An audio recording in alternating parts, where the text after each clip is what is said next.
Good evening, ladies and gentlemen. You're welcome to this virtual roundtable here tonight. And we're excited to have you watch and comment on YouTube as you watch this. But the whole idea behind this roundtable is to get views of our leaders within the community and the church in London here in response to the recent development in America that has now had a worldwide sort of effect of global impact upon all our lives, both white people and other races as well. So joining me tonight is Pastor Peter Nembad of the Ark Church. I would go into their bio a little while. And then Leroy Logan, a former police superintendent, Dr. Shola Folalade, pastor of the Liberty Church in London, and a few other observers who will be asking questions in the course of this Zoom session tonight. My name is Bankole Akinlade. I'm one of the assistant pastors at the Liberty Church. I currently serve with Dr. Shola Folalade and his pastoral team. So, just to give you a bit of a bio on the various leaders that we have here, I'm going to read parts of the bio to you so that at least you have an idea of who's formed the round table. So Leroy Logan is a retired superintendent, 30 years in the Metropolitan Police Service with wide-ranging operational and strategic experience. He was a founding member and former chair of both the Metropolitan and the National Black Police Association. As member of the Stephen Lawrence Steering Group, his contribution to diversity in policing has been extensive, which included working on the Home Office in setting the first national police recruitment, retention, and progression targets for minority ethnic officers. He has also been recognized with the MBE, an honorary doctorate, and the National Association of Colleges Award, in addition to numerous other awards. You can find Leroy on Instagram at Leroy Logan. Pastor Peter is the founder and leader of the Ark Network of Churches. He is also the senior pastor of the very vibrant Ark Church in Forest Gate, London. Born in East London in the late 60s and having traveled with his wife of 31 years to several nations across the globe, Pastor Peter's call to evangelism has led him to be able to preach, teach, equip, and share the gospel to thousands of people worldwide. Peter Nembad is widely recognized for his outstanding contribution to work with and for young people in London, and is regularly called upon to speak on live radio shows, workshops, and seminars. You can reach Pastor Peter on @peter.nembad on Instagram. Dr. Shola Folalade, though originally trained as a medical doctor, Dr. Folalade is respected internationally as a pastor, author, publisher, conference speaker, coach, and mentor to various businesses, as well as social, political, and spiritual leaders. PSFA, as it's fondly called, served faithfully for 23 years as a pastor in London, in one of the fastest growing denominations in the world. He's written 13 widely acclaimed books, and in the last 5 years, now leads the Liberty Church, London. You can reach Pastor Dr. Shola Folalade at dr.impact on Instagram. Right, that's more or less the bio of the leaders that we have around the table, and we would commence the conversation by asking Leroy Logan to say or to share his, I beg your pardon, Pastor Peter Nembad, to share his thoughts on this recent development in America and around the world. Hey, thank you, Pastor Bankole, for inviting me on. I'm in the midst of great men, in Leroy and Pastor Shola. Yeah, my thoughts. It's been really interesting. I've had to sit back and actually listen again, because my thoughts are kind of different from, I realize my thoughts about things are very different from a lot of the people around me. Especially, I shared my thoughts with my daughter, and she said to me, "You better not go out there and say that to anyone." So I thought, let me step back. Just a brief, I grew up in Bethnal Green, Roman Road. There's a lot of racism around that time, but in saying that, a lot of my friends have always been black and white. I've always had black and white friends from school up until now. So I don't really traditionally see the world through black eyes. I kind of see it a little bit different, if you understand. So, so I kind of interpret things a little bit different to how people see things. However, I mean, the death of George Floyd, I think we all see through the same eyes and see that as horrible, tragic, wicked murder, you know, and we're witnessing a murder right in front of our eyes. And definitely I am with everyone in terms of justice being done there, because we know things like that have been done before and it's gone to court and people have got off or they've never been charged. So I'm happy that there has been a charge made there, and then we'll see what happens later. What's transpired since then? Now, I've got a thought. My thought is, like, if the policeman that had his knee in the neck of George Floyd was a black policeman, would what's happening be still a race thing, or would it be a police thing? So it happens to be, because he was a white policeman, then it's become a race thing. Like, where for me, I think it's a police thing. Of course, the guy's got racism, but anyway, that's just a thought I had. The other thoughts I've had, of course, people say they understand, and I do. I feel the anger that black people have to what's happening. I don't agree with the anger to the extent of looting and violence, etc.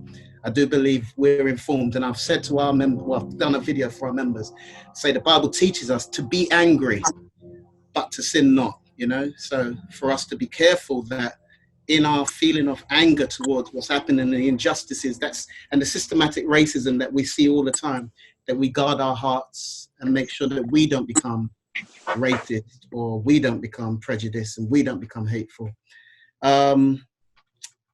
The other thing is, it's quite interesting. I think all pastors at this time feel pressured to make statements. Like, we've got to make a statement. I've been told by a few people, are you going to make a statement? And then I've seen what others have made statements and what is done, and etc. So I've done a few and pulled them back and thinking, like, you know, but interestingly, I'm going to close with this. A lot of my white friends are calling me. I had 3 calls today, and they're all saying to me, so what's on your mind, Peter? What are you thinking? Like, talk to us. I've had a few call me and ask me if I would, you know, kind of talk. So I think what has happened, for the first time, and I'm really happy about this, because this is something I do with my white friends. I talk about color, black and white things straight with them, and it's good. We can have the conversation, but I just feel like it's a conversation that has been uncomfortable over the years to have. And in this country, it's politically incorrect to even start talking about race and color. It just doesn't feel right.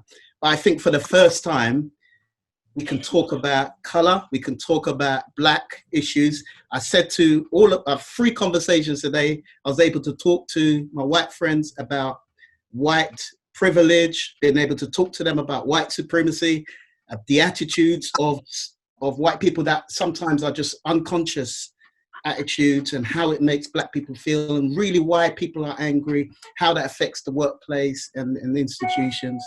So that's a little bit about where I'm kind of at the moment. I hope that makes sense. Yeah. Thank you, Pastor Peter, for that. Just before I ask Leroy to say something, I just want to mention to the audience of 4 or 5 people that we have here, that if you have a question, which we would take at the end of this, the latter end of this session, put it in the chat so that I know who's asking the question. Then I will call you to ask the question yourself. Okay. All right. So Leroy, over to you. Okay, everyone. Similar to Peter, I just want to say thanks for the invite, and it's good to catch up with Pastor Banks and Pastor Shola. It's good to be here. What I'll say is, whatever I'm going to say is actually in my book. It's going to be published. I'm following Banks and other. Finally, it's been my labor of love since 2011, a couple of years before I retired in 2013. So I'm really pleased to finally get it published in September 17th. It's called Closing Ranks, and it's an autobiography. Just to say that I'm a similar background, local guy from London, and, black and white friends, and understanding that we're in an imperfect world. And I really knew how imperfect it was when I left being a science researcher at the Royal Free Hospital to become a cop. If you want to reduce your Christmas card list by 99%, join the police service. If I was on Facebook, I would have been trashed, but it didn't exist in those days, 1983 anyway. And, I remember joining the police service. I knew it's going to be a real culture shock because my experience on the streets as a youngster with the sus law was draconian at least. And I questioned my sense of sanity. Why would I leave science to become a cop? It was a culture shock to know that the police service was so testosterone driven. It's a culture that's so strong. If you're not strong in your values and your beliefs, you can get assimilated into it because they don't accept or court challenge internally or externally. It's a very strong culture. And if your life depends on your colleagues, because if you're getting a kicking on the high street and you're radioing for help, and those officers say, "Oh, sorry, can't hear your radio. Oh, it's cracking up," and all that sort of stuff. It's not so much of a problem now because it's all, proper digital. But in those days, the old radios, they'd make that excuse. So it's a life and death situation to be part of the team. And the reason why I mention that is because how the officer who had his knee for almost 9 minutes on George Floyd's neck, which for me was torture. It was nothing more, nothing less. So he's obviously a sadist, at least. And he, as you know, had so many outstanding complaints about his conduct. So he's very into heavy-handed policing. And it was quite clear he had a very strong influence on the other 2 officers that were kneeling down on the victim. And the reason I mention that is because his control of the other 2, especially they were new rookies, so he controlled the tone. And I remember when I was a rookie, how they used to try and tell me how I conduct myself. Oh, this is how we do it, very strong, heavy-handed, take no crap from anyone. But my first station was where I grew up. So I knew the culture, I knew the nuances. So I didn't have to go down that draconian way. And I remember, I used to get better results because I would be related to people at a level because I grew up there. And I think that's one of the issues around policing. A lot of the officers don't come from the local area. So they see people as a threat. And they have a natural fear of black men. And even though they're supposed to be peacemakers, as in the Beatitudes, unfortunately, they don't play that role. because they're supposed to protect and serve, as in the States. And we are in a similar thing over here. Unfortunately, they don't understand what that really means. So going back to the setting, the victim on the floor, the officer's knee on the neck, and he's controlling those two officers. So to the extent that I've actually asked him, can we turn him over? Because this guy's lost consciousness. And he said no, and he controlled them. And even the officer was standing nearby, keeping an eye on the crowd, he controlled them. And it just showed, because he was the most senior cop, he was like the, you remember Training Days with Denzel Washington? How he controlled the other officer? Yeah. Well, that's how it is. That's how it is. And for me, in summary, it shows how out of control some police cultures and other cultures. So it can happen in the firefighters, it could happen in the army. When you have units where they have to rely on each other for preservation, if you don't have strong values, unfortunately, my Christian background was strong, so I didn't have to assimilate. So, but there are drawbacks in doing that because you're seen as public enemy number one. I was a bit older, plus I hadn't come straight from school. I had a background in work, and so I was local, so I didn't have to rely on them as friends, because that's the other thing. When they are your entire personal professional network, you have to rely on them, and that's where I think the learning for me has been.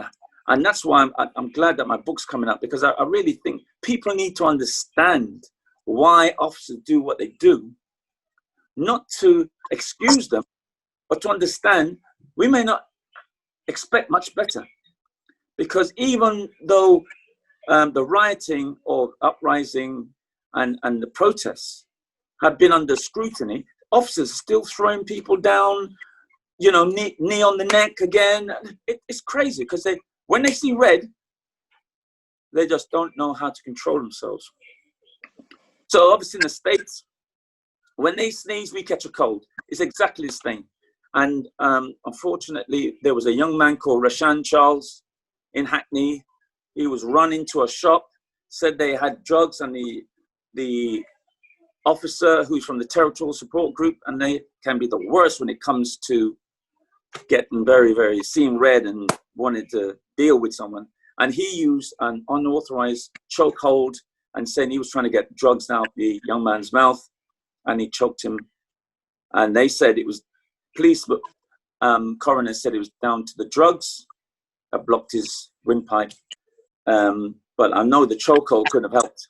But anyway, and there's no authorized hold to say take drugs out someone's mouth or to choke them. So, but he still got away with it at court. And so this country is not out of the woods. I know they like to think, oh, you know, we're nothing compared to America, right? No guns and as much as over there, but the themes are exactly the same. So I think this is a call to action for us to make sure that people understand just saying you're not racist is enough. It's far from enough. You have to be proactive. You have to show that you're anti-racist. That means talking to your friend, especially when he or she is being heavy-handed, whether it's a police officer, a firefighter, you know, someone who works on a bus, whatever it may be.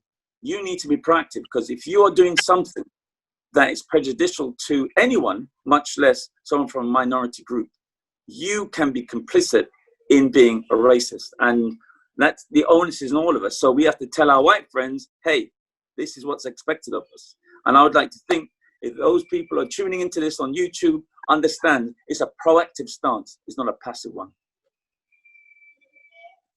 Thank you. Thank you, Leroy. Dr. Shola. Well, thanks everyone for the opportunity once again. And like Leroy and Pastor Peter had mentioned, it's good to catch up on this forum.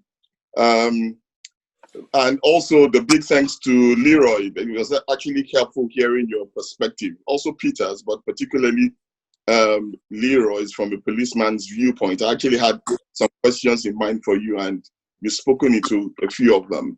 But I really appreciate your honesty in a sense describing how things are within the culture, and it helps to, in a sense, give a better perspective and understanding to that whole situation.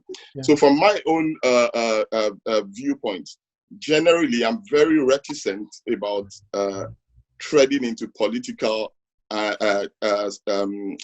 issues that are in the media. And when I say reticent, it means I am prudent. I take my time, before I jump in on issues, especially issues of racism. I'm known in my household for being the almost palliative one, where something happens in school with my kids, and there's and we think, oh, maybe it might be a racist thing. I said, no, it's probably just it's the boy needs to work harder or something. I'm known to make those kind of excuses. And even when I find, we all face racism in various forms and fashions, but I am usually the one who kind of like gives excuses. So in this particular instance, my first reaction was to watch it and stay quiet again. And like Pastor Peter did mention, I thought, look, this could be actually, beyond racism. But, something happened to me a couple of days ago. Actually, two things. Somebody put up a post, simple post that just said, I can't breathe. And it really, really, hit me right in my gut. And then I thought about 9 minutes of not being able to breathe. Yeah. And I thought to myself, no, I cannot remain silent at this. Yeah, because, and I thought that this is more than a racism issue. It's actually a human issue. Yeah. A very, very deeply ingrained dysfunctional human issue. It is, I believe that there's a racial element to it. But in my mind, I was just thinking to myself, whether it is about black or white or not, that number one, this could well have been, one of my two sons who happen to both be black, and they could be in the streets here in England or when we're in the US, and they could face exactly the same thing. And if I remain silent at this time, they could be the next culprit or victims. And I also thought about, look, if we don't talk about these things openly and how to deal with them, they could find themselves in that situation. Then the other thing is, it could also, if not my children, one of our church members, and if not one of our church members who I'm responsible for, it could even be myself, because there's no barrier to, it's not about age, it's not about, this happens to children 25 and under.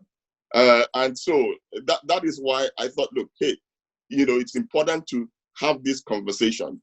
But I personally, I think it was only yesterday I also heard that of the four gentlemen, apart from the man with the knee on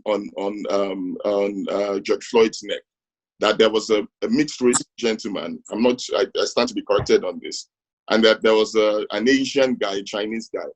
So and so it began to help me that could it be a purely racist thing, and but even if it is not, it is wrong. Mm-hmm. It is wrong, and also I think this is also colored by the other gentleman. I think it was 2-3 weeks ago. That was really disgusting and appalling. The young black man who was jogging quietly, and two gentlemen, an ex-policeman and his son, hunted him down and gunned him down. Now, I think where the real anger lies for most people, and and the frustration is, after the act, because you will always have rogue policemen, you will always have rogue pastors and rogue, is whether there's retribution, whether there is equity. And from what I see, I don't know the full details. Yeah, the way the cases were handled were, especially with the one with the ex-policeman, it was almost, they were not even arrested in the first instance for a while until somebody cried wolf. Then also in this case with the George Floyd situation, it was almost like a tap in the wrist at first, until the voice and the noise came up. So, I mean, you know, I guess what my own approach is, yes, racism, and, you know, it is something that we really need to look at, you know, critically, racism, but I think it's a very, very big thing to address, but albeit we need to. But the issue of injustice, inequity, and also dealing with the people, you know, that nobody is above the law, and holding individuals and institutions to account. Yeah, these are my thoughts, you know, for now. Thank you, Pastor Shola, for that, for sharing your thoughts. Right. So I have a few questions that I want to put to the leaders, and we will then allow some cross questioning. So, Leroy, will happen to know that you have a number of grown-up sons and your brother-in-law and even grandchildren. What do you tell your children, especially when they were much younger, in terms of how to deal or relate to people that are out there? What would your advice to them usually be? Well, the advice I give my children is very similar to what I've given young people for almost 20 years, because I chair a charity called Voyage Youth. The actual concept started in 2001 in response to bad relations between officers and young people, and also in response to knife crime. And our patron is actually Neville Lawrence, whose son was the victim of knife crime, a racist knife crime attack, as you know. And we have a course, it's an accredited course, it's a BTEC level 2 for year 9 students. And it's called Young Leaders for Safer Cities. And in essence, that course works very closely with the school. And it's basically telling youngsters that they have to know their rights and responsibilities, not only amongst themselves as peers and adults, but also when it comes to policing, especially stop and search or any other of police powers, and telling them to de-escalate. Don't play up to be hard in front of your peers, because you'll end up, you know, the officer, as he says, well, you may have time, but I've got the watch. So, you know, we can, you know, play around all day, but you're going to come back to the station if you play up. And so we tell them that, you know, you've got more important things to do, and you don't need a criminal record or anything like that. So this de-escalate. If you show respect, invariably, you should get respect back. But it doesn't always happen that way. And we've got various examples where it doesn't. So as a result of that, the same sort of process of young people knowing they can change their environment, not become a victim of it, it's the same thing I tell my children. You know, let them know the arena in which they're operating. And, you know, officers, as I said, come from a certain culture that they believe that you, especially their fear of black men in particular, not so much black women, but black men in particular, and how they stereotype. So that the level of policing in Hackney is totally different from Hampstead, you know, because there's less black people in Hampstead. And those that are up there normally, you know, not just hanging on the streets, corners, and as then say, man them, just getting up to no good. Not necessarily involved in gangs or gang violence, whatever. They could just be hanging. So I tell them, don't hang in groups. Similar to what my parents told me during the sus law days. Don't hang in groups. When you're going from A to B, please don't go in large groups. Meet up there. And of course, if you're encountered by police, know exactly where you're going, who you're with. Don't go into any cars, because, you know, we've even had students from our program, they've gone into a car, they didn't realize a stolen car, there's a hard stop by armed officers, they're spread eagle on the street, and, you know, they're traumatized by it. And they're traumatized by what they see on social media anyway, and there's a lot of adverse childhood experiences of what they see. Practically every day they'll be seeing police tape cordoning off a sterile area where there's been a stabbing or shooting. So, but one time I was tested by this because literally my sons had just gone down to South Woodford where we live, and they got stopped by an officer, said they were guilty of, they want to stop them under the Terrorism Act. So I said, well, hold on here. So they called me up. They said, Dad, what should I do? And I said, well, just do what the officer says. But ask him, has there been any terrorist activity in the area? And if so, please tell me, because I'd like to know. Or is there any iconic sites in South Woodford? Other than the Churchill statue, I don't think there's anything really iconic they want to blow up. And anyway, but the thing is, I was able to complain on their behalf. But not how many youngsters have parents who are in position to ask those sort of questions and to get an apology back? And because I was a superintendent there, they're very quick to give me a good full 2-page explanation. But how many people will even get 2 minutes of their time to, to go through why? So for me, in closing, I say to them, listen, please choose your friends wisely. Just going out, hanging with any old sort of people is fraught with danger.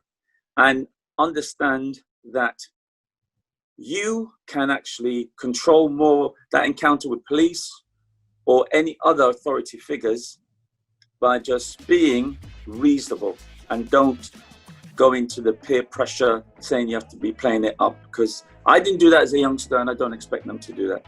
And I haven't had that conversation with my grandchildren because my grandson is only 6. But I think at some stage, if his dad hasn't done it already, I might have to do it, because, it's all part of preservation.